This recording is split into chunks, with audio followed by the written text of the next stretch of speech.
오늘 말씀은 누가복음 19장 1절서부터 10절 말씀입니다. 네. 교독하도록 하겠습니다. 제가 1절 먼저 읽겠습니다. 예수께서 여리고로 들어가 지나가시더라.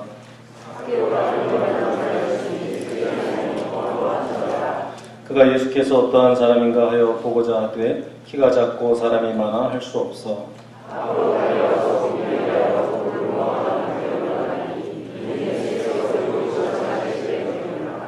예수께서 그곳에 이르사 쳐다보시고 이르시되 삭개오야 속히 내려오라. 내가 오늘 내 집에 유하여 하겠다 하시니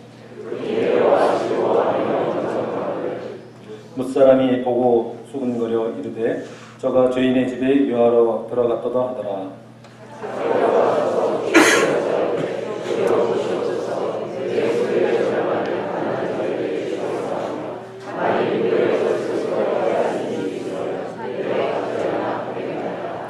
예수께서 이르시되 오늘 구원이 이 집에 이르렀으니 이 사람도 아브라함의 자손이니로다.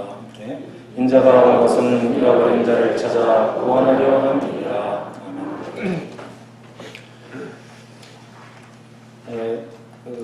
여기 누가복음의 삭개오 이야기는 여러분 많이 아시는 이야기고 또 설교도 아마 여러분 들으셨을 것 같습니다. 질문을 먼저 좀 하고 싶은데 삭개오가 올라갔던 나무는 네? 돌무화과 나무라는 말씀을 거의 다 하신 것 같아요. 읽으실 때 건성을 읽으신 게 아니네요. 왜냐하면 개역 한글에 지금 이게 개역 개정인데 개역 한글은 뽕나무로 되어 있어요. 그래서 삭개오 하면은 떠오르는 뽕나무들이 많더라고요. 그래가지고 주일학 성경 퀴즈하면 거의 등장하는 퀴즈 중에 하나죠. 삭개오가 올라간 나무는 뽕나무. 뽕나무도 무슨 나무 무슨 상관이에요. 성경 퀴즈에서 이런 걸 다루는 것 자체가 좀 그런데 여기서는 돌무화과 나무로 해서 답을 했다고 해서 이게 삭개오 이야기의 가장 중요한 포인트는 아닙니다. 이 삭개오 이야기는 여러 방식으로 해석할 수 있겠고 많은 분들이 이제 이 삭개오가 예수님을 영접하고 난 다음에 8절에 보면은 자기 소유를 절반을 가난한 사람 나눠주고 그 다음에 자기가 빼앗은 것, 속여서 빼앗은 게 있으면 네 갑절을 쳐서 다 갚겠다는 고백을 한 것. 그걸 전 18장에 보면 저 부자라는 이야기가 또 나오거든요. 거기는 부자라는 자기가 모든 계명에 따라 삶을 살았는데 어떻게 하면 구원을 받겠냐 그걸 물어보니까 예수님께서 뭐라 그랬어요? 네 소유를 다 팔아서 나눠주라고 가난한 자에 나눠주면 구원이 있을 거라고 얘기를 한 것을 연관져서 그 부자로는 구원 못 받고 왜냐? 재산 다 나누지 않아서 그 다음에 삭개오는 구원 받을 것이다. 받았을 것이다. 왜냐? 재산을 다 나눠줬기 때문에. 이렇게 생각하신다면 너무 정말 단선적으로 이 성경을 이해하시는 거고 그런 이야기를 하면 굳이 두 가지 이야기를 이렇게 또 제시할 필요가 없겠죠.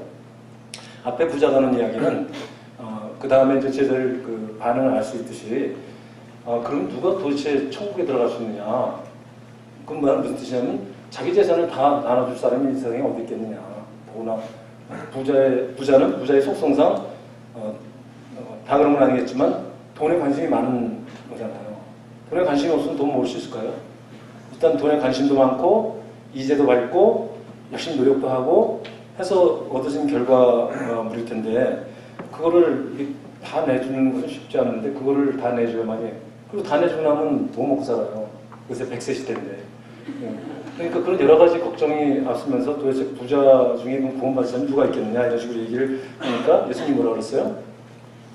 사람으로 할 수 없을 때 하나님 능력으로는 할 수 있다는 거예요. 거긴 그게 포인트고 여기서는 이 재물을 나눠준 것, 소유를 다 나눠준 것 그래서 구원받는 게 아니고 이 삭개오가 받은 은혜가 얼마나 컸으면 예수님께서 나눠주란 말도 안 했는데 부자가 너한테 나눠주라고 했어요.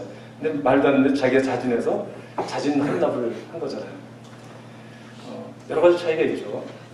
그러니까 이 이야기의 차이가 여러 가지 차이가 있는데 이 어떻게 하면 이 재산을 이렇게 나눠줄 수 있을까? 뭐 그런 포인트보다는 제가 좀 묵상한 내용은 이 짧은 이야기 중에 그 사케오가 이렇게 드라마틱하게 변화된 거에 대한 설명이 좀 부족한 것 같아요.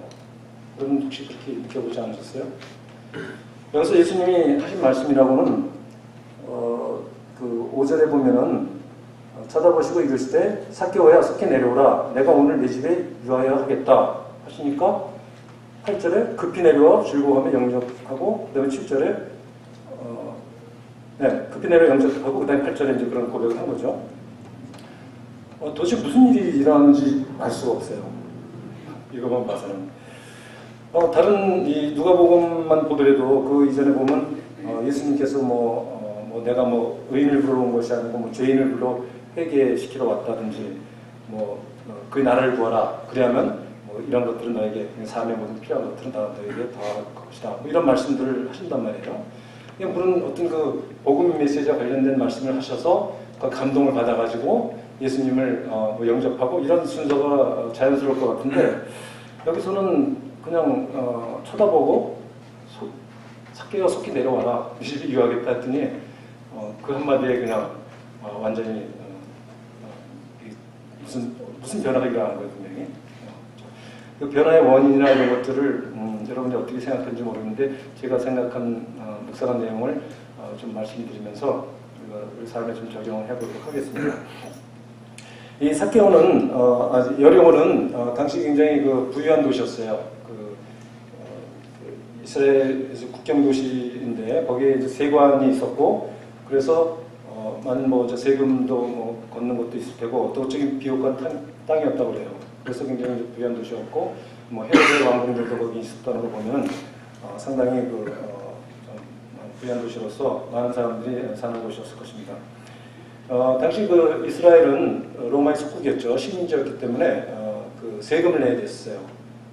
조공이라고 할 수 있는 걸 내야 됐는데 어떤 방식으로 세금을 징수했냐면은 그 이스라엘 유대인 중에 에이전트를 선정을 해서 그 에이전트를 통해서 세금을 징수를 했습니다.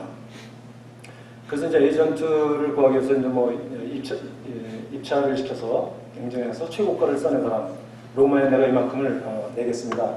그리고 최고가를 싸는 사람을 선택을 한 거예요. 그래서 이제 이 사케오도 그런 식으로 세리가 돼서 나중에 이제 세리장까지 올라간 사람인데 지금 여기 세리장이 돼 있지 않습니까? 그런데 세리는 그러면 뭐 먹고 사냐? 그건 알아서. 그러니까 세금을 걷되 로마에 보낼 목 플러스 알파를 걷어서 그건 자기 몫을 챙기면 되는 거예요. 그러니까 그거는 자기 마음이에요. 그러다 보니까 이 세리들은 아무래도 그 세금을 좀 더 과중하게 과다하게 징수를 하고 그러니까 이제 원성을 많이 샀고 그냥 사람들이 증오의 대상이 됐고 그리고 로마 제국의 앞잡이 역할을 하는 사람이니까 좀 속된 말로 로마의 개 이런 식의 어떤 경멸을 받았을 것입니다. 그러니까 당시의 세리라는 직업은 정말 내심으로 부러워할 수도 있겠어요. 돈을 끌어모을 수 있는 자리니까. 그런데 겉으로는 어쨌든 경멸하고 증오하는 대상으로서 세리를 바라봤습니다. 근데 거기다 세리장이 됐으니 오죽하겠어요. 그게 거의 직업 커리어상 이런 욕은 욕대로 다 먹어서 장수를 보장하는 어떤 자리입니다. 그래서 당시에 세리를 죄인하고 같이 취급을 했어요. 여기 봐도 저기 7절에 뭐라 그랬어요? 윗사람이 보고 수군거리 이르되 저가 죄인의 집에 유하러 들어갔도다 이렇게 돼 있어요. 그러니까 예수님은 낮은 사람들 그런 사람들하고 친하게 지내고 친구처럼 지내고 먹고 마시고 그런 전력들이 쭉 있어왔기 때문에 세리와 그 죄인의 친구인 예수님은 바리새인들 눈에는 굉장히 경멸의 대상이었어요. 어떻게 죄인들하고 같이 한 자리를 같이 하냐? 왜냐하면 죄인이라는 것은 어떤 죄를 졌다는 것보다는 정결하지 않은 사람들이에요. 그래서 그 범주 중에 누가 있냐면 병든 사람들, 불구 이런 사람이 다 죄인에 들어가요. 왜냐하면 그들 사고에서는 이 몸이 온전치 않은 것은 하나님의 어떤 징계를 받아서 그런 것이다 이런 생각을 하기 때문에 가뜩이나 나병에 걸렸다든지 무슨 어떤 전륜발이라든지 뭐 이런 병자나 선천적인 어떤 그 불구나 이런 사람들이 정말 그것만으로도 불행한데 하나님께 무슨 죄를 져서 저렇게 태어난 거라든지 아니면 그런 병에 걸렸다든지 이런 식의 시선이 있다는 것은 얼마나 힘든 것이겠어요. 어떤 그런 죄인들하고 같은 값을 같은 세리를 취급한 걸 보면은 세리에 대한 그 사회적인 어떤 경멸 이런 것들은 죄인에 버금가는 것이었던 것 같아요. 자, 그런 상황 속에서 우선 그 삭개오를 또 여기서 대지장으로 묘사를 하고 또 부자라고 했죠. 당연히 이제 부자였을 것 같아요. 그런데 이 사람의 또 대한 묘사를 보면은 그 3절에 보면 키가 작다 이렇게 돼 있어요. 키가 작아서 예수님을 좀 보려고 이렇게 좀 나무에 올라갔다는 얘기에서 이어지는 거잖아요. 키가 작다는 묘사가 있는데 이 키가 작다는 것은 당시에 어떤 그 키가 작다든지 뭐 보통이라든지 크다든지 어떤 분류에 의해서 대략 키가 작은 사람 기준은 150cm 정도라고 돼 있더라고요. 150cm면은 남자 키로서 150cm 굉장히 작은 키거든요. 거의 좀 난쟁이라고 여겨질 정도의 아주 작은 키인데 이런 작은 키를 가진 사람으로서 키 작은 사람들은 뭐라고 하는 게 아니라 우리는 누구나 다 열등감이라는 게 있어요. 그런데 이제 작은 키를 가진 사람 열등감은 이게 눈에 이제 보이기 때문에 더군다나 150 아주 난쟁이 같은 정도의 어떤 작은 키니까 굉장히 어려서부터 놀림을 받았을 테고 따돌림을 당했을 테고 그러니까 이 마음속에 뭐가 있겠어요. 정말 키 작은 자기 자신에 대해서 수치스럽게 여기는 그런 마음이 있었을 거예요. 그 키가 작은 게 이 삭개오 죄인가요? 태어나기 태어난 건데. 그런데 이 키 작음이라는 것은 그 어떤 사람의 하나의 그냥 조건일 뿐이에요. 육체적인 조건일 뿐인데도 그 외에 다른 여러 가지 논리를 받을 수 있는 육체적인 결함이 있을 수도 있고 신체적인 결함이 있을 텐데 이제 삭개오 같은 경우에 키가 너무 작다 보니까 그것들 때문에 오는 열등감, 수치심이 있을 테고 그 수치심이라는 감정은 내가 어떤 죄를 이렇게 잘못한 행동을 했을 때 우리는 뭐를 느끼냐면 죄책감을 느껴요. 그런데 자기 어떤 존재에 대한 그 부끄러움 이런 것들 그걸 수치심이라고 하죠. 그러니까 내가 키가 작다는 것은 사실 신체적인 조건의 하나에 불구하고 어쨌든 그게 나니까 나라는 어떤 걸 구성하는 중요한 요소가 눈에 보이는 거다 보니까 키 작은 사람에는 아무래도 그 자기 존재에 대한 부끄러움, 죄책감은 아니지만 부끄러움이 유난히 좀 많은 가능성이 있는 거죠. 물론 키 작으면 자기 존재 자체는 아니에요. 그러나 삭개오는 그 어려서부터 아마 그 키 작음에 대한 사람들의 비난과 놀림을 당했을 때 그게 하나의 자기의 정체성에 대해서 키 작은 나는 가치가 없는 자다. 이런 자기 존재에 대한 어떤 그 부끄러운 마음이 낮은 그 자존감이 있었을 것입니다. 그런 키 작은 삭개오 그러니까 여러 가지 방식으로 키가 작은 사람들이 꼭 여기 얘가 이제 삭개오니까 이제 키 작은 사람 얘기를 하는 겁니다. 누구나 자기 열등감을 극복하기 위해서 어떤 그 뭔가 성취를 하거나 이렇게 하잖아요. 근데 삭개오 같은 경우에 키가 작은 거는 아주 확실하게 자기가 큰 자가 되려는 욕구가 있을 거예요. 큰 자가 되는 욕구는 여러 가지로 표출되겠죠. 이만기 형제처럼 박사가 되는 것도 큰 자가 되는 것 중에 한 가지 방법이고요. 그 다음에 돈을 많이 버는 것도 부자가 되는 것도 큰 자가 되는 것 중에 한 가지 방법이고, 그 어떤 사회적인 어떤 인기를 얻는 거, 이런 거 다 큰 자가 되는 방법 중에 하나예요. 그럼 박사가 되는 게 이제 어떤 그 비난의 여지를 담는 게 전혀 아닌 걸 아시죠? 그건 개인의 어떤 노력과 자기의 꿈을 성취하는 과정 속에서 귀한 열매입니다. 그런데 문제가 되는 것은 그것은 그 사람의 정체성이 아니라는 것이죠. 그 사람 존재하고는 구분을 해야 되는데 우리는 왕왕 그런 것을 자기 존재하고 이렇게 헷갈리는 경우가 있어요. 지난번에 말씀드렸어요. being과 doing이 있는데 우리 존재 자체로 귀한 거지만은 우리는 뭔가 doing을 잘해야만이 내 존재가 더 더 갖춰질 것 같은 어떤 그런 메시지를 어려서부터 다 듣고 왔고 사회도 다 그렇고 그러다 보니까 삭개오도 마찬가지로 큰 자가 되기 위해서 선택한 거는 돈을 버는 거였어요. 그 다음에 아마 어떤 다른 능력이 없기 때문에 세리라는 직업을 사회적으로 경멸의 대상이 된 세리라는 직업을 선택을 한 거겠죠. 그래서 많은 돈을 벌어서 자기가 큰 자라는 어떤 어떤 느낌을 가지지 않겠어요? 그런 자기 열등감을 극복하는 방법으로서 세리가 됐고 나름대로 자기의 목적을 이루었습니다. 그런데 이분은 이 학교는 고민이겠죠. 큰 자가 되면은 더 이상 놀림을 받지 않을 것 같다고 생각했는데 놀림은 받지 않겠지만은 이제는 경멸과 증오의 대상이 된 자기를 발견하고 헷갈렸을 거예요. 자기 그 정체성에 대해서. 내가 큰 자가 됐는데 사람이 나를 존경하는 게 아니라 오히려 나를 증오하네. 이런 어떤 생각 속에 있는 상태라고 우리가 추측해 볼 수가 있겠습니다. 제가 여기 삭개오로 그런 그 마음 상태를 우리가 많이 묵상을 해봤기 때문에 여러분이 상상력을 동원해서 좀 같이 따라오셔야 됩니다. 자, 이러한 삭개오가 3절에 보면 그가 예수께서 어떤 사람인가 하여 보고자 하되 키가 작고 사람이 많아 할 수 없어 앞으로 달려가서 보기에 들보아가 나무에 올라갔다 이렇게 되어 있죠. 예수께서 어떠한 사람인가 보려고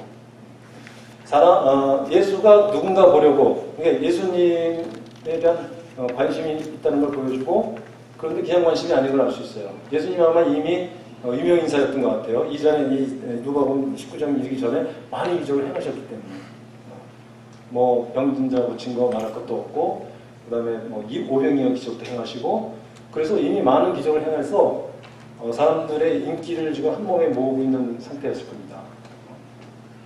그럼 어떻게든 사람들이 예수님께 다가가서 뭔가 병 고침을 받으려고 하는 사람들도 많았을 테고 그래서 예수님 가는 곳에는 제자들과 같이 12제자를 포함해서 다른 많은 무리가 있었고 가는 곳마다 군중들의 환호 속에 엄청난 군중들이 예수님을 둘러싸고 있는 그런 상황이었기 때문에 그 삭개오가 보기가 힘들었을 거예요. 키가 작으니까. 그래서 나무에 올라간 건데 그런데 그냥 그 사람이 어떤 사람이야? 궁금하네. 소문에 듣던 대로 그 사람이 과연 메시아인가?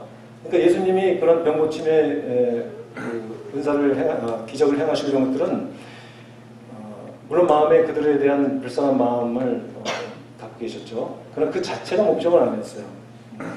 그들을 그렇다면 세상의 모든 병자를 다 고치셨어야 되는데 3년 동안 그걸 어떻게 하시겠어요. 그 자체가 목적이 아니고 그러한 기적을 행함으로써 이분이 바로 이스라엘 백성들이 그토록 오랫동안 기다리던 메시아임을 증거를 보여주는 것이거든요. 그걸 위해서 방편을 쓴 것이죠. 그런데 어쨌든 예수님에 대한 소문을 들어서 삭개오도 알고 있었을 테고 대도시에서 알고 있을 테니까 그래서 이 소문 중에 그 인물이 어떤 인물인가 궁금했을 거예요. 그런데 그냥 보는 게 아니고 어떻게 보면 어떤 사람인가 보고자 했어요. 지난 시간에 Who am I? 갖고 우리가 많이 얘기를 나누는데 내가 누구인가 아니라 이번에 이제 삭개오의 관심은 Who is he예요. 그런 누구인가? 그런 관심. 그러니까 단순히 그를 보고자 하는 그냥 지나가는 관심이 아니고 이 사람이 도대체 어떤 사람이지? 라는 좀 더 깊은 관심이 있었던 것 같아요. 그래서 소문의 진상이 맞는지 아닌지 확인해보고 싶었을 테고 근데 소문에 따르면 이 사람이 뭐 메시아다, 뭐 선지자다, 뭐 엘리야다, 뭐 하여튼 선지자 엘리야 같은 사람이다, 또 뭐 하나님의 아들이다 이런 무수한 소문들이 있으니까 그래서 자기도 그 소문의 화제 인물을 보고서 실제 그 사람이가 확인하고 싶은 그 마음이 분명히 있었고 그런데 볼 수 없기 때문에 돌무화가 나무에 올라가서 보게 된 거죠. 자, 문제는 이때 그 상황을 우리가 연상을 한다면은 대스타가 나타나가지고 뭐 군중이 통 날 연호하고 만지려고 하고 손잡아보려고 하고 옷자락이도 잡아보려고 하는 사람, 그 혈병 걸린 사람도 옷자락을 잡음으로써 병고침을 받잖아요. 뭐 그런 소문 다 들었을 테니까 병자들이 막 몰려들어가고 옷에도 한번 대보려고 몸에 손을 대보려고 하는 사람들 뭐 난리도 아니었을 겁니다. 쌀만 안 해줬지. 거의 대스타 분위기였는데, 그런 상황 속에서 5절을 넘어가서 바로 예수께서 그곳에 이르셔서, 그곳은 이제 삭개오가 있는 그 장소죠. 거기에 지나가면서 거기 도착해서 이르기를 쳐다보시고 이르시되 삭개오의 이름을 부르고 근데 집에 머물겠다 말씀을 했단 말이에요. 이거 정말 이 당시 상황을 우리가 좀 이 상상력을 통해서 본다면은 예수님께서 작정을 하고 삭개오를 찾았다고 말할 수밖에 없어요. 왜냐하면 무화과나무가 많이 있을 테고, 그 다음에 삭개오는 뭐 키가 좀 작다 치더라도 또 군중들이 많다 보니까 그 구경하려고 얼마나 많은 사람들이 그 나무에 올라가서 다 보고 있었겠어요. 그러니까 나무마다 사람들이 주렁주렁 매달려 있을 테고, 군중들은 많고 옴짝달 수 없는 그런 상황들이고, 제자들은 경호원처럼 막 미치고 이런 어떤 그런 혼잡스러운 상황을 연상해 볼 때 예수님이 삭개오 앞에 가서 삭개오를 쳐다보는 것 자체만도 누구를 이렇게 많은 사람 중에 한 사람 포인트가 싱글아웃 한다고 그 사람을 딱 찍어낸 거잖아요. 쳐다보고 거기다가 이름까지 불렀어요. 삭개오라. 도대체 삭개오를 어떻게 아시는지 문맥이 없기 때문에 알 수 없지만은 뭐 제자들이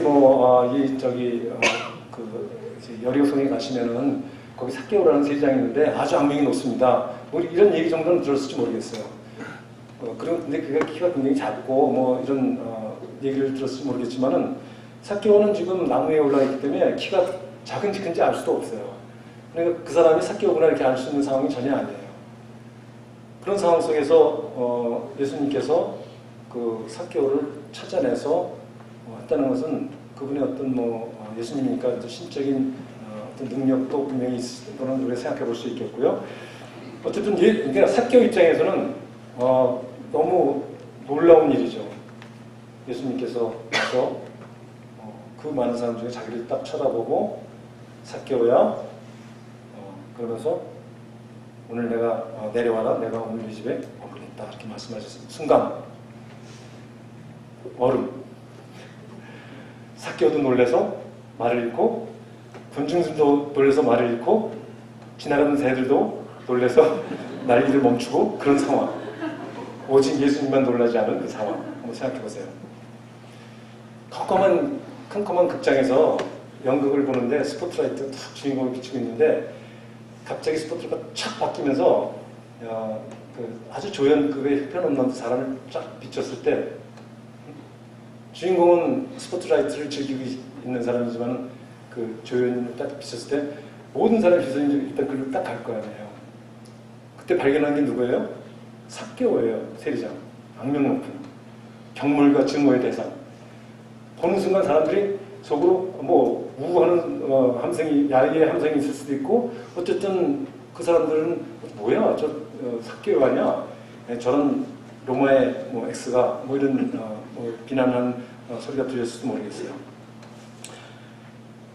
그런데 삭개오 입장에서는 어쨌든 굉장히 당혹스러운 상황이긴 하지만은 자기 이름을 불렀다는 것에 대해서 적어도 알 수 있는 건 당시 그 유대인들의 믿음에는 오직 선지자만이 처음 본 사람의 이름을 알 수 있다. 그런 이야기가 있더라고요.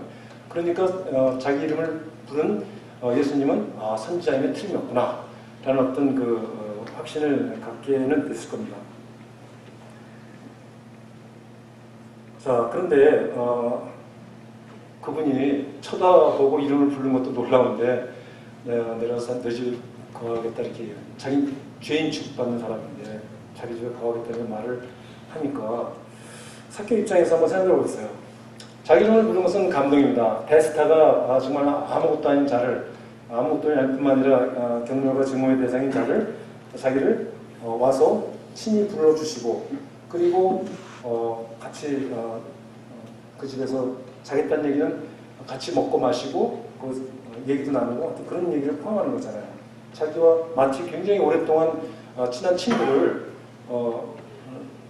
뉴욕에 놀러 갔다 만나가지고 너무 반가운 나머지 야, 너 여기 살아있었구나. 야, 사람이 살다 보면 이렇게 만날 수도 있구나. It's a small world 하면서 이제 얘기하다가 네 집에 가서 자고 이런 분위기 전혀 아니잖아요. 생전 처음 보는 예수님. 그분이 잘생기긴 했으면 또 몰라. 잘생기지 않은 거 아시죠? 여기저기 보통 사진에 나와 있는 서구형 미남형의 그거는 가짜입니다. 성경에는 이사야서 적어도 어디 묘사는 없지만 이사야서에는 볼품이 없다고 되어 있어요. 볼 곳이 없다고. 그러니까 뭐 존경할 만한 그런 인물이 아니라고 했어요. 그냥 아마 키도 작고 유대인이니까 매부리 코에다가 머리도 뭐 금발이 아니고 사진에 보통 나오는 것처럼 유대인들은 약간 검은 좀 머리고 아주 볼품없는 사람인데 다만 스타급에 올라있는 건 사실이지만은 뭐 그런 분이 어쨌든 자기를 이렇게 하는 것에 대해서 너무 친한 것에 대해서도 어리둥절할 때고 그리고 이제 스포트라이트가 비쳤을 때 처음에는 저분이 선지자임이 틀림없다는 확신이 들던 순간 바로 자기가 사람들에서 다 시선을 한 몸에 안게 되는 순간 어떻겠어요? 그들은 누구예요? 자기를 비난하고 경멸하는 사람이잖아요. 그들이 한꺼번에 자기 딱 쳐다본다고 생각해보세요. 얼마나 당황스럽겠어요. 떠오른 생각을 하면 이게 시간이 가는데 그래도 이건 재미난 얘기라고 생각해서 하면 이렇게 제가 개인지들 교화서 예술을 처음 믿고 열심히 뭐 전도훈련을 받고 막 그럴 때예요. 근데 사무총회를 하는데 예산안을 이제 가결하는 자리에 사무총회를 해가지고 앞에 와서 이제 재정부장 그때 재정부장 아시는 분은 없을 거예요. 백모 씨라는 키가 자그마한 분인데 이분이 이제 재정부장으로서 이제 다 예산안 다 얘기하고 여기에 이제 의의가 없으시면은 가결했다는 데서 혹시 질문 있으십니까? 그러더라고요. 저는 또 이제 전공이 철학인지라 질문 전공이군요. 그 뭔가 또 질문을 했어요. 그랬더니 이분이 굉장히 기분 나쁜 그 표정을 짓더라고요. 그래서 그거는 개인적으로 와서 좀 얘기를 하시면 제가 답변해 드리겠습니다 하고 끝냈어요. 근데 이제 끝나고 내려오면서 저를 앞에 지나가면서 그러는 거예요. 저도 나이 어리죠. 어리고 저 늦게 좀 왔으니까. 나이가 어린 분이 키도 저보다 작으니까 저를 이렇게 쳐다보면서 알만한 양반이 그런 질문을 하면 되겠어요? 딱 그러더라고요. 그래서 제가 가슴이 덜컹해가지고 이건 무슨 상황이지? 질문했는데 네, 교회의 미덕은 그런 예산을 통과할 때 그냥 만장일치고 아무도 질문하면 안 되는 거예요. 그럼 몰랐죠, 저는. 최초니까. 참 당혹스러웠습니다. 네, 그 당혹감 이상의 당혹감을 지금 사케오가 느끼고 있었을 것입니다. 그 다음 한 가지 또 이런 마음이 들었을 것 같아요. 예수님이 지금 내려와서 너희 집에 유하겠다 이렇게 얘기하는데 갑자기 걱정이 몰려왔을 거예요. 어떤 걱정이냐면은 자기를 이름을 불러주는 것까지는 참 좋은데 나중에 복잡한 감정 상태에 있는데 자기 집에 묵겠다는 말할 때 정말 반가운 마음으로 감사합니다 예수님 와서 어서 오십시오 이렇게 하고 싶은 마음도 있겠지만 걱정이 앞섰을 거예요. 뭐냐면은 오랫동안 자기는 세리로서 사람들의 경멸을 받아온 사람이에요. 미움을 받아온 사람이에요. 근데 저분이 우리 집에 유해서 나의 모든 이야기를 다 알게 될 경우, 내가 누군지 알게 될 경우 저분은 나를 아마 정죄하고 비난하고 혹은 판단하거나 하시지 않을까 그런 걱정이 아마 또 앞섰을 거예요. 그냥 이 정도 거리에서 서로 좋게 아유 바쁘신데 그냥 가세요 하고 자기는 한번 조연이지만 스포트라이트 받은 그 기쁨을 가지고 그래도 세상 살다 보니까 이런 일도 있네 하면서 추억 속에 기억하고 싶을 수도 있겠어요. 우리가 친해지면 어떻게 됩니까? 위저하고 고저를 얘기하다 보면 그 사람의 내면이 드러날 테고 우리의 두려움은 뭐냐면 우리가 친해지지 않는 이유는 뭐예요? 시간이 바빠서가 아니에요. 많은 경우는 자기가 오픈하고 싶지 않은 것이 오픈되는 것이 두려운 거예요. 왜냐하면 우리가 오픈하는 건 왜 오픈 안 합니까? 남이 알기 원치 않는 거잖아요. 많은 경우에 어떤 찌질한 걸 수도 있고 무슨 죄대한 어떤 욕망일 수도 있고 뭐 그런 것들이 안에 많이 있을 텐데 하나님 아시겠지만 사람들은 모르는 것들이 너무 많은데 가까워다 보면 자기도 모르게 상대방이 뭐 이렇게 정말 가까워지면 자기 모르게 내가 어떤 이런 죄를 졌다든지 어떤 이런 죄된 욕망이 있다든지 이런 얘기를 했는데 이 사람이 그렇구나 나도 그런 생각이 들 때가 있지 그러면서 밖에 가서 이렇게 가시거리 해가지고 내 얘기하니까 교회에 쫙 돌아 얼마나 상처겠어요. 그래서 교회에서 오픈을 안 하는 사람이 많다는 것은 뭐를 반증하냐면 오픈할 분위기가 안 돼 있다는 뜻이에요. 그러니까 오픈했을 때 가십거리가 자기가 됐든 누가 됐든 그거를 경험이 있다든지 그걸 통해서 실족하는 경우라든지 여러 가지 그런 경험도 있고 그건 세상에서도 그래요. 그런데 교회에서는 우리가 사랑으로 서로를 돌아보고 하는 어떤 공동체라고 그러는데 자기가 힘든 걸 얘기하고 위로를 받고 격려받기 원했지만은 오히려 그것이 가십거리가 됐을 때 얼마나 상처도 크고 그래서 그 다음에 절대 얘기를 안 하게 되죠. 그래서 목장에서 목동이 그 목장을 잘 운영하는 팁은 뭐냐면 목동이 자기 개방을 확실하게 해주면 돼요. 자기의 모든 걸 다 드러내놓으면은 그 전에 해야 할 게 있어요. 목동은 반드시 비밀 보장을 원칙을 엄수할 걸 다 다짐을 받아야 돼요. 여기서 얘기는 절대 이 목장 밖에 나가서 얘기하면 안 돼. 하고 비밀 보장 받고 그 다음에 자기 얘기를 다 내놓는 거예요. 그러면 상대방이 내놓으면 사람들도 내놓게 돼 있어요.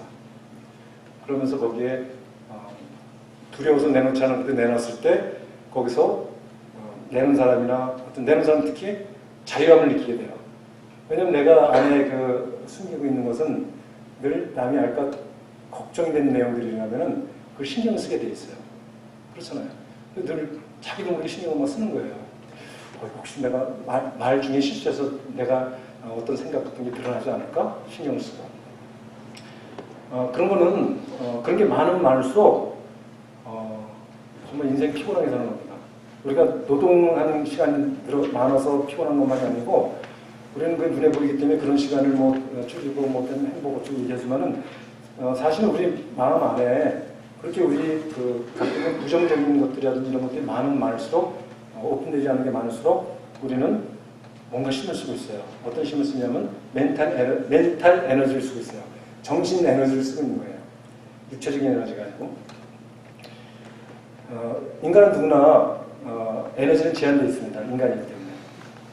그런데 속에 감춘 게 많은 사람일수록 늘 멘탈 에너지를 막 쓰다 보면 에너지가 다른 사람보다 더 많이 소모가 돼요. 그렇게 되면 우리는 하나님께서 우리를 창조하실 때 하나님의 형상을 따라 창조하셨고 하나님은 우주를 창조하신 분이니까 창조주세요. 우리는 하나님의 형상을 받아 창조되니까 우리도 창조자예요. 우리가 하는 창조 중에 가장 큰 창조는 생명을 낳는 것이죠. 그런 창조부터 시작해갖고 아름다운 예술 작품을 만들고 아름다운 곡을 쓰고 하는 것 다 창조예요. 그런 것들은 에너지가 필요합니다. 그것도 집중된 에너지가 필요해요. 그런데 멘탈 에너지, 제한된 에너지를 그렇게 막 자기 안에 있는 어떤 부정적인 것들을 위장하고 노출되지 않으려고 노심초사하는데 다 쓰게 되면은 이 에너지, 정신적 에너지가 고갈이 돼요. 그럼 그 사람은 창조의 에너지가 없는 거예요. 물론 아름다운 작품을 만드는 것만 창조가 아니에요. 사람 관계 속에서 그 관계를 좀 더 새로운 방식으로 나아가는 것도 창조예요. 이제까지 해보지 않는 방식으로 내가 관계 방식을 통해서 두 사람 관계가 성숙되고 서로 사랑하는 관계를 나가는 것도 사실은 어떤 면에서 다 창조적인 행위예요. 그러니까 누구나 다 아는 것이 아닌 새로운 방식을 내가 찾아내고 하는 이런 것은 다 에너지가 필요한 거죠. 그래서 이렇게 멘탈 에너지를 많이 소모하면 소모할수록 우리가 창조 에너지가 적어지고 우리는 젊었을 때는 모르겠는데 나이가 들면 들수록 에너지 고갈에 따른 우울증도 오고 여러 가지 정신적인 어떤 신체적인 증상들이 나타나게 돼 있습니다. 그래서 하루빨리 갖고 있는 부정적인 것들은 다 털어놓는 게 제일 좋아요. 아니 목장 얼마나 좋습니까? 그런 거 털어놓으라고 만들어둔다니까 맘 놓고 털어놓는 거예요. 그 다음에 그거에 대해서 가십거리를 만든 사람은 그 사람 책임이고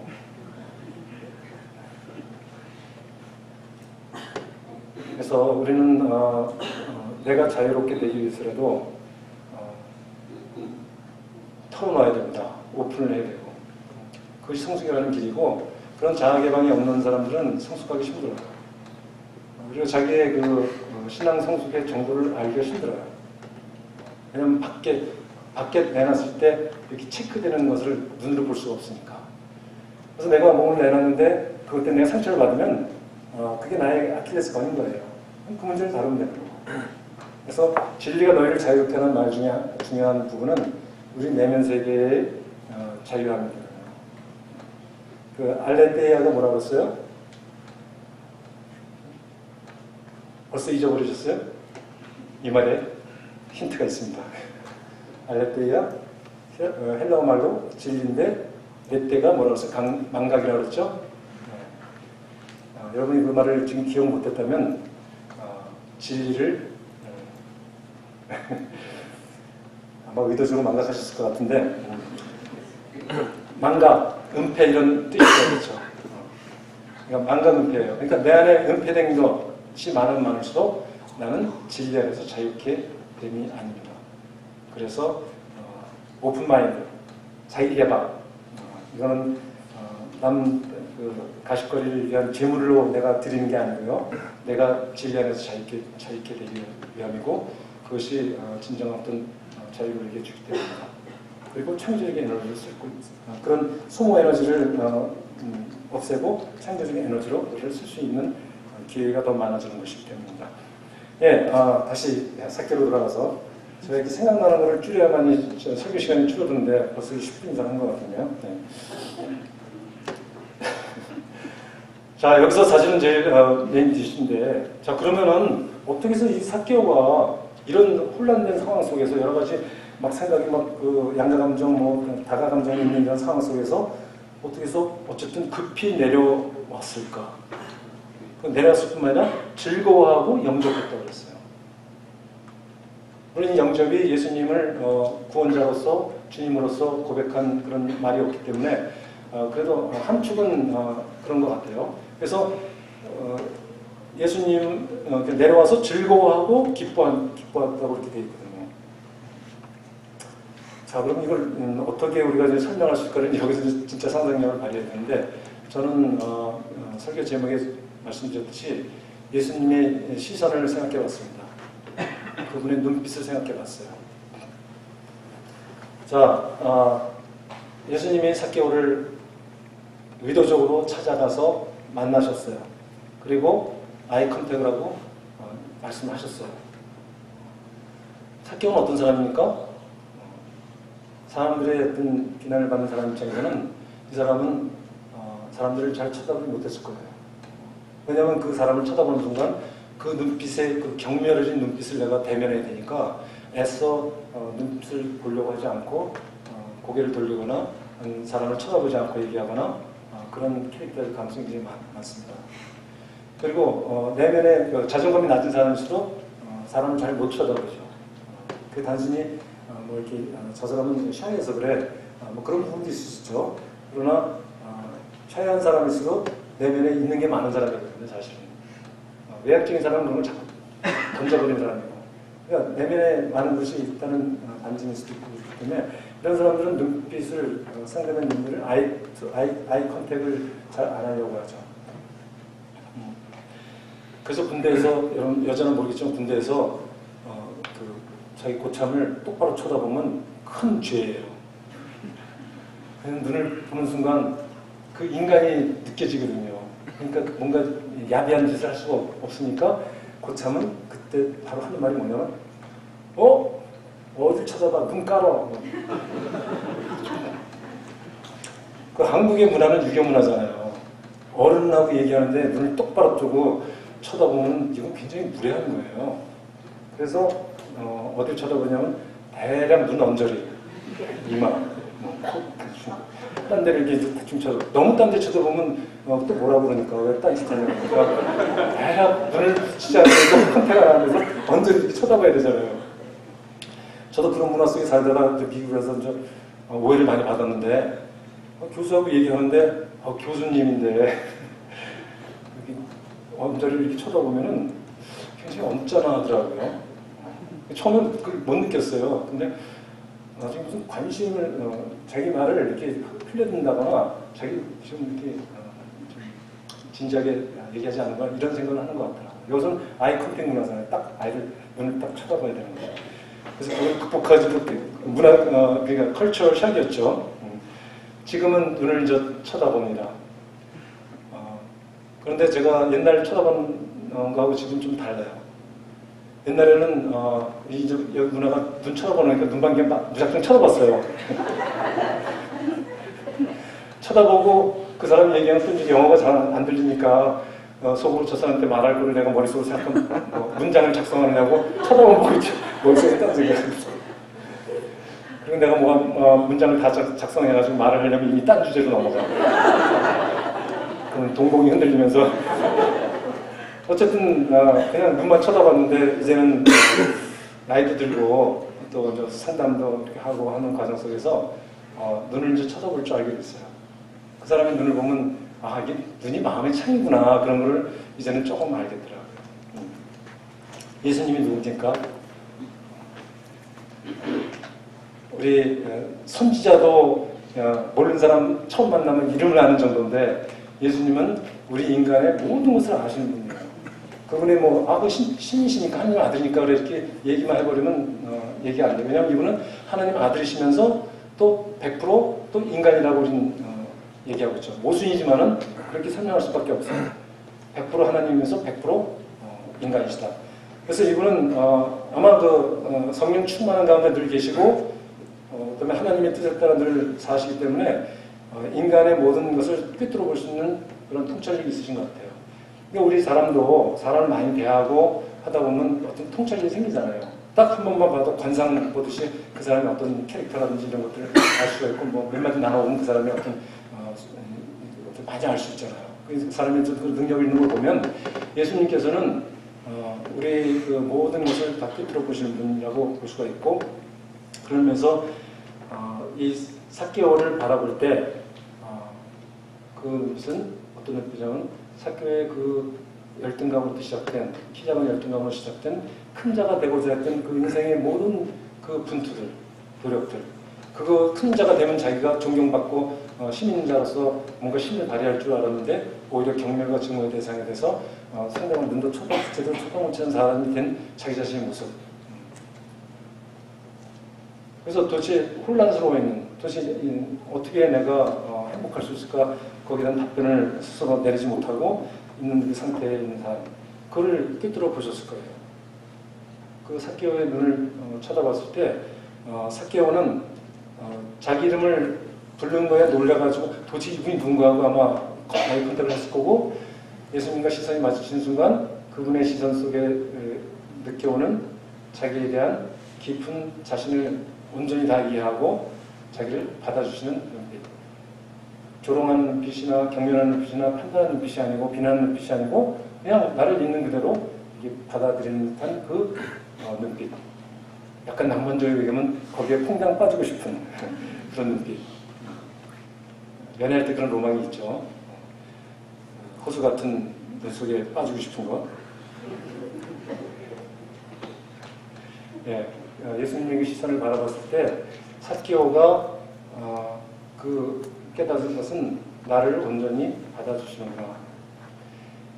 이것은 우리가 가능한 상상인 것이 심리학자들의 그 연구 결과로는 우리의 의사소통은 30%가 언어적인 거고 70%가 비언어적인 거라고 얘기해요.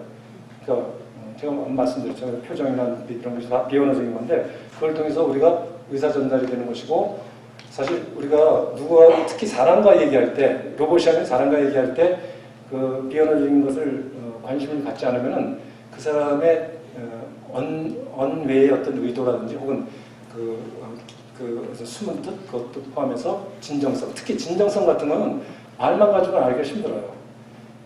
사기꾼 있으면 말 엄청 잘해요. 들으면 혹해요. 그냥 내 돈 다 올빵하고 싶은 게 사기꾼이 많으니까. 그러나 진정성은 어떻게 알아요? 그 말에 홀려갖고 있으면 그걸 몰라요. 근데 그 비언어적인 70% 해당하는 걸 내가 유심히 관찰하고 특히 그 사람의 눈빛을 보면은 아마 그 진정성이 드러날 수 있을 것입니다. 예. 그래서 삭개오도 예수님의 시선을 통해서 예수님의 진정성을 그냥 그대로 느낀 것입니다. 저분 나를 있는 그대로 받아주십니다. 그럴 때 삭개오는 생전 처음으로 자기를 있는 그대로 받아주는 경험을 하게 된 것입니다. 그리고 예수님이 내 집에 유하겠다고 말했을 때 이 말은 그냥 절대 없어갖고 하는 말이 아니고, 혹은 그분하고 만나서 얘기를 하다 보면 자기가 들어갈 건 두려움이 아니고, 이제는 그 두려움 그런 것들 다 내려놓고 이분에게 모든 것을 다 오픈할 수 있겠다는 어떤 그런 상태. 그러니까 그분에게 모든 것이 내 겉의 것이 다 드러나고 내 존재 자체가 그분에게 수용되는 상태. 그래서 모든 것을 용납된 상태, 수용된 상태. 그게 사랑의 요체입니다. 사랑인 것은 우리가 흔히 있는 그대로 받아준다는 말, 있는 그대로 받아주기란 말 하는데, 그게 참 어려운 말인데, 그 사람을 이해하고 수용하고, 그 다음에 판단하지 않는 것이에요. 더구나 심판은 하나님의 것이기 때문에, 심판자에 서게 될 때 우리는 뭔가 하나님같이 행동하게 됩니다. 우리는, 사람은, 정말 사랑의 대상이지, 시련의 대상이 아니에요. 삭개오가 두려워했던 것은, 또 저분을 신뢰해서 내가 오픈했다가 나중에 뒤통수 맞으면 어떡하지? 이 마음도 없을 거예요. 왜냐하면 예수님께서 말씀하실 때 그분은 안에 그러니까 사심이라고 해야 되나? 하여튼 그 사특한 것이 하나도 없는 상태에서 있는 그대로 말씀을 하시는 거기 때문에 그게 받아지는 거예요. 우리가 누군가 나한테 사랑한다는 말, 여러분이나 저나 사랑을 갈급하잖아요. 사랑받기를 원하지 않습니까? 이미 하나님의 사랑을 많이 받았는데도 갈급한 이유는 각자 생각해 보시고요. 네, 사랑을 갈급합니다. 그래서 누군가 사랑해라고 말할 때 그럼 그걸로 충분할 것 같으면 아니잖아요. 왜 아닌 걸로 느껴져요? 사랑해라는 말을 할 때 어조, 톤, 문맥, 상황. 제가 지금 자기 나 사랑해라고 물어볼 때 계속 뭐 책 보고 있다가 자기 나 사랑하냐고 그랬더니 또 책 보고 있다가 사랑하는 거야 안 하는 거야? 사랑해. 그 말을 듣고 난 사랑받는 존재야 이렇게 생각하는 사람이 있으니까 여러 가지 상황에서 우리는 사랑한다는 말을 할 때도 온갖 스트링이 달려있어요. 이용주제도 있을 수도 있고 이 사람을 착각하게 만들 수도 있고 여러 가지 어떤 사랑이 마음대로 수 있죠. 그러나 온전한 마음의 상태에서 그 상대방 존재를 그대로 받아들인다는 어떤 상태로서 사랑하는 마음을 갖기는 쉽지 않죠. 우리는 연약하고 불안한 존재니까. 그러나 예수님은 그런 분이시고 그 사랑의 마음이 진정한 사랑이 전달됐을 때 삭개오는 모든 방어를 내려놓고 더 이상 두려움도 내려놓고 갖지 않고 예수님 급히 내려와서 그분을 영접하되 즐겁게 할 수 있는 거예요. 진정 나를 만나준 사람에게. 자, 이거를 우리가 보고 어떻게 적용할 수 있겠습니까? 우린 예수님이 아닌데. 네, 우리가 할 수 있는 거는 예수님 본을 따라서 하는 거예요. 그 하는 것은 뭐냐면은, 우리들 다 각자 상처가 있고, 불완전한 존재고, 열등감도 여전히 있고, 아무리 내가 무슨 이 세상에 많은 것을 가졌다 하더라도 열등감은 여전히 있습니다. 물론 열등감이 인생을 살아갈 때 성취 동기를 하는 좋은 동기가 될 수도 있지만은 또 아들러라는 학자 같은 경우는 열등감을 굉장히 긍정적으로 평가해요. 그것은 좀 더 나아지고자 하는 인간의 어떤 바람을 동기부여가 돼서 좀 더 나은 인간이 되는 어떤 성숙한 인간이 되는 중요한 동기부여고 긍정적으로 평가를 하기도 해요. 그럼 어쨌든 우리는 이 세상 살아가는 동안 우리는 연약한 존재로서 완전한 어떤 열등감부터 해방은 없을 것입니다.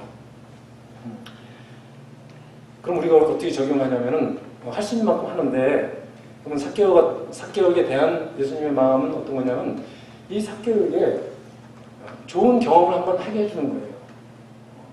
평생을 살아가면서 한 번도 수용받지 못한, 이해받지 못한 왜 내가 그런 세리가 돼서 했겠어요? 그걸로 인생에 속된 말로 반가해하고 싶었던 거예요. 잘못된 방향이었지만, 잘못된 직업이었지만. 그러나 어쨌든 그 마음속에는 적어도 한 번이라도 내가 누군가 나를 인정해주고 나를 이해해주고 수용해주려는 마음이 있었을 거예요. 근데 아무도 그걸 해준 사람이 없고 오히려 반대로 돼버린 상황이었어요. 그런데 내가 세리라는 걸 알고 세리장이라는 걸 알고 내가 이게 키가 작은 것도 보시고 이 많은 분중 속에서 원오브댐으로서 정말 하찮은 존재임에도 불구하고 나를 지목해서 눈을 맞춰서 부르시고 너와 함께 같이 일하겠다는 말씀하시는 이분을 통해서 다른 것은 생전 처음 좋은 경험을 한 거예요. 서로에게 우리가 필요한 건 서로 사랑하라는 말을 우리 듣습니다. 네, 사랑하셔야 됩니다. 그렇죠? 그건 예수님께서 말씀하셨어요. 그런데 사랑하는 건 어떻게 해요? 여러 가지 방식을 동원해야 돼요. 생각해요. 묵상 계속 해야 돼요. 내가 어떻게 하면 사랑할 수 있을까? 그 중에 하나가 상대방에게 내가 좋은 경험을 한번 하게 해주기.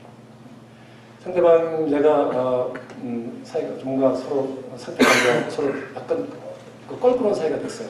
내가 먼저 말을 꺼내긴 자존심 상하고 미안한 말을 하긴 더욱 싫고 뭐 그런 상황이었어요. 서로가 알아요. 서로 껄끄러웠던 걸. 그럴 때 다가가서 정말 따뜻한 마음으로, 긍휼한 마음으로, 미안한 마음으로. 관계의 문제는 서로의 쌍방책임이에요. 그러나 내가 너 때문에 내가 너한테 이렇게 좀 이렇게 섭섭하게 대하는 거야. 이게 아니고 그냥 그거는 놔두고 다가가서 그냥 진짜 마음에 진짜 그 마음이 있어야 돼요. 정말 궁일한 마음. 내가 이런 일로 사소한 일로 내게 토라지는 나 하나님의 사랑을 받고 예수님이 나를 돌아가셨다고 그 사랑을 노래하는 내가 그 섭섭하게 한 그 하나 자체도 내가 받아들이지 못한 나를 보면서 회개도 했을 테고 그리고 저 사람도 나하고 비슷한 감정으로 좀 속된 말로 자기 자신이 부끄럽기도 하고 그런 상태에서 손을 내밀지 못할 때 내가 가서 미안해라는 진정 어린 마음과 함께 이렇게 그냥 말하지 않고 뭐 이렇게 손을 잡든지 뭐 허물할 수도 있고 아니면 그냥 한번 주기씩 바라보면서 미안하다는 마음을 이렇게 전할 수도 있고 먼저 다가가서 그런 것을 하는 것이에요. 큰 게 아니에요. 더군다나 그 사람이 그런 좋은 경험이 없는 사람한테 그런 좋은 경험을 한번 해준다면은 사람에 대한 인식이 바뀌고 그 다음에 그것을 따라하게 돼 있어요. 오픈하면 나도 상대방이 오픈하면 나도 오픈하듯이 상대방이 선하게 되면 나도 선하게 되는 게 인지상정이잖아요. 그런 식으로 서로 사랑하는 것은 네가 사랑하면 내가 사랑할게가 아니고요. 그냥 내가 상대방에게 사랑한 자로서의 그 좋은 경험 그럼에도 불구하고 상대방을 수용하고 받아주는 그 경험을 하게 해주는 것. 그럴 때 그 사람은 그 이상으로 나를 더 사랑하게 되겠죠. 예, 우리가 예수님의 이런 그 온전한 사랑을 받은 자인데 연약하다는 이유로 사랑을 안 하고 있다면은 회피입니다. 네가 사랑하지 않기 때문에 내가 너를 사랑할 수 없어. 이 문맥에서 벗어나지 않는 한 우리는 진정한 사랑을 경험할 수 없습니다. 그래서 사랑의 목적이 되어야 돼요. 그래서 그 사람 자신이 상대방이 하나님 형상을 따라 창조된 정말 귀한 영혼이라는 그 마음으로 대하면서 그 자체를 인간의 목적으로 삼고 대하면 실마리가 풀리기 시작합니다. 제가 이걸 준비하면서 사실 이 말씀 제가 좀 허락을 받고 나눠야 되지 않는데 제가 연락을 못 드렸는데 사적인 내용이 노출이 안 되는 부분들이라고 생각이 들어서 이분이 용납하실까로 생각하고 하나 소개를 하고 좀 마치겠습니다. 여러분 저도 이 책을 소개받아서 너무 감사한데요. When Grief Becomes라는 책입니다. 번역이 나와 있더군요. 숨결이 바람들 때. 이 책 아직 읽어보지 못했습니다. 한번 가서 꼭 읽어보고 싶은 책인데요. 36세 폴 칼라니티라는 젊은 의사가 스탠포드 의대 신경외과 레지던트 6년차였을 때 누가 봐도 보장된 앞날과 총명하고 아름다운 아내 그리고 곧 태어날 아기도 있어 완벽한 가정을 꾸릴 참이었죠. 모든 걸 다 가진 것 같았던 그에게 어느 날 극심한 요통과 체중 감소로 진료를 받은 그에겐 폐암 4기의 진단이 내려지면서 이분이 집필한 책입니다. 인용인데요. 이 폴 칼라니티가 말한 바 인용한 것입니다. 아이에게 한 얘기죠. 곧 태어날 아기, 아직 태어나지 않았습니다. 태어난 아기에게 이런 말을 했어요. 내가 어떻게 살아왔는지, 무슨 일을 했는지, 세상에 어떤 의미 있는 일을 했는지 설명해야 하는 순간이 온다면 바라건대 내가 죽어가는 아빠의 나날을 충분한 기쁨으로 채워줬음을 빼놓지 말았으면 좋겠구나. 아빠가 평생 느껴보지 못한 기쁨이었고 그로 인해 아빠는 이제 더 많은 것을 바라지 않고 만족하며 편히 쉴 수 있게 되었단다. 지금 이 순간 그건 내게 엄청난 일이란다. 아직 태어나지 않은 아기에 대해서 그 아기로 말미암아 자기 기쁨이 평생 느껴보지 않은 기쁨인데 그로 인해서 아빠는 이제 더 많은 걸 바라지 않고 만족하며 편히 쉽게 이제 죽게 되는 상황이니까 쉴 수 있게 되었다고 말했어요. 우리는 아이가 태어날 때 손가락이 5개 있나 발가락이 5개 제대로 있나 눈, 코, 입은 제대로 붙어있나. 그게 제일 관심사 아닙니까? 처음 바르면 잘 안 보잖아요. 태어난 순간 온전한 아기가 태어나면 안도의 한숨과 함께 기쁨이 몰려오는 것도 잠시, 이 아이가 태어나면 어떤 인물이 될까 이제 기대가 생기면서 아이를 족치기 시작하는 것이 네, 처음에 그 존재만으로도 우리에게 인생 평생 어느 것도 줄 수 없던 기쁜 그 존재가 점점점 아이의 행복을 위한다는 그 마음으로 하버드를 보내려고 내쓰다가 하버드 중퇴자로 만드는, 인생 부적응자로 만드는 우리의 어떤 삶의 모습들 많이 소식을 듣습니다. 네, 아이가 그 자체로서, 존재 자체로 평생 기쁨을 할 수 있는 이 고백을 하게 됐다고 해요. 네, 이 고백은 진정한 크리스찬의 고백이에요.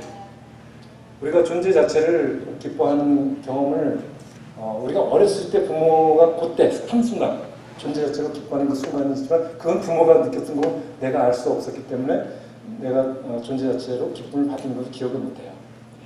그 다음에 온전하게 내 존재 자체로 받아들인 순간이 또 하나 있어요. 언제인 줄 아세요? 불행히도 죽을 때예요. 내가 죽으면 내 그동안 가족들 간에 친척 간에 아웅다웅하고 살려고 애쓰고 하는 그 중에 어떤 모든 부정적 감정 같은 이런 것들이 그냥 다 없어지게 돼 있어요. 심지어는 누굴 살인죄를 진 사람도 죽으면 더 이상 감옥에 안 가요. 그게 좋은 점이죠. 네, 그러니까 사형받을 사람도 집행 정지가 되는, 하여튼 그냥 그걸 끝이에요. 더 이상 죄를 묻지 않아요. 왜냐? 그 사람 죽었는데 어떻게 하냐면. 근데 그런 사회적인 맥락에서 얘기 아니고, 죽을 때는 비로소 그 사람의 모든, 그 사람을 치장했던 모든 것, 평생을 살아가면서 그 사람의 존재를 보지 못하게 했던 그 사람의 겉모습들, 그 사람의 성격일 수도 있고, 여러 가지 가진 것들일 수도 있고, 못 가진 것들일 수도 있고, 하여튼 그런 모든 것들이 다 없어지는 순간, 존재 자체가 그냥 드러나는 어떤 순간이에요. 태어날 때와 죽을 때. 다행히 결혼한 분은 존재만으로 기뻐한다는 기쁨을 적어도 한순간을 가지게 되는 것은 축복입니다. 그래서 결혼 생활이 아무리 힘들고 자녀 양육이 힘들더라도 이분처럼 클라멘티처럼 정말 그 존재 자체가 나한테 기쁨이라는 그 고백을 잊지 않는다면 자녀가 똑똑하지 않아도 되고 많은 성취를 안 해도 되고 그냥 그 자체가 소중하고 나한테 기쁨이고 그냥 그와 함께 살아있는 동안 같이 이 세상을 함께 살아간다는 자체가 나의 행복이라고 고백할 수 있을 것입니다. 네. 우리들 예수님이 어떤 시선을 여러분을 바라보는지를 다시 한번 상상력을 동원해서 그분의 무한하시고 아무 조건이 없고 아무 스트링이 없는 그 사랑의 시선을 기억하시고 그렇게 바라보고 계십니다. 그 눈빛으로 평생 원수로 살기로 작정한 배우자를 바라보시고 정말 저 인간만은 우리 교회에서 없다면 내가 이 신앙생활을 좀 행복하게 할 수 있을 텐데 하는 그분을 바라보시고 저 사람이 하면 내가 바라보는 게 아니에요. 내가 먼저 바라볼 때 그 사람도 나를 그런 눈빛으로 바라볼 수 있을 것입니다. 왜냐하면 그분도 방어망을 내려왔기 때문에. 네. 그래서 나도 행복하고 여러분도 행복하고 그런 공동체가 되기를 예수님으로 축원합니다. 기도할 수 있습니다. 하나님 아버지, 삭개오 이야기를 통해서 이 삭개오가 변화된 그 모습을 우리가 참 묵상할 때 정말 삭개오 자신의 어떤 결단이나 그 사람이 또 갖고 있는 어떤 문화, 그의 어떤 아무 자격도 없는데도 불구하고 그 존재 자체만으로 귀히 여기는 예수님의 그 시선이 그에게 인생 통해서 자기 자신 존재 자체를 인정받고 수용받고 이해받는 그 경험을 통해서 자기도 사랑받는 자라는 것을 깨닫는 순간 그는 주님 앞에 나가고 주님께 모든 것을 의탁하고 자기의 인생을 그렇게 의뢰했습니다. 우리는 신앙 고백이 예수님을 나의 구원자고 또 나의 구조로서 이 세상 사랑도 고백하면서도 얼마나 많은 순간 두려움에 떨면서 내 자신을 맡기지 못하는지 모르겠습니다.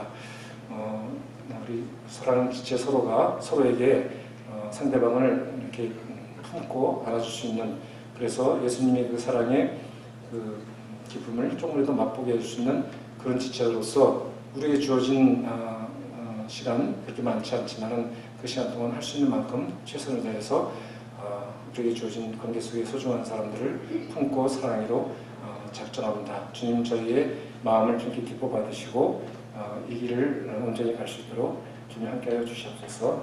감사드리며 예수님으로 기도드렸습니다. 아멘.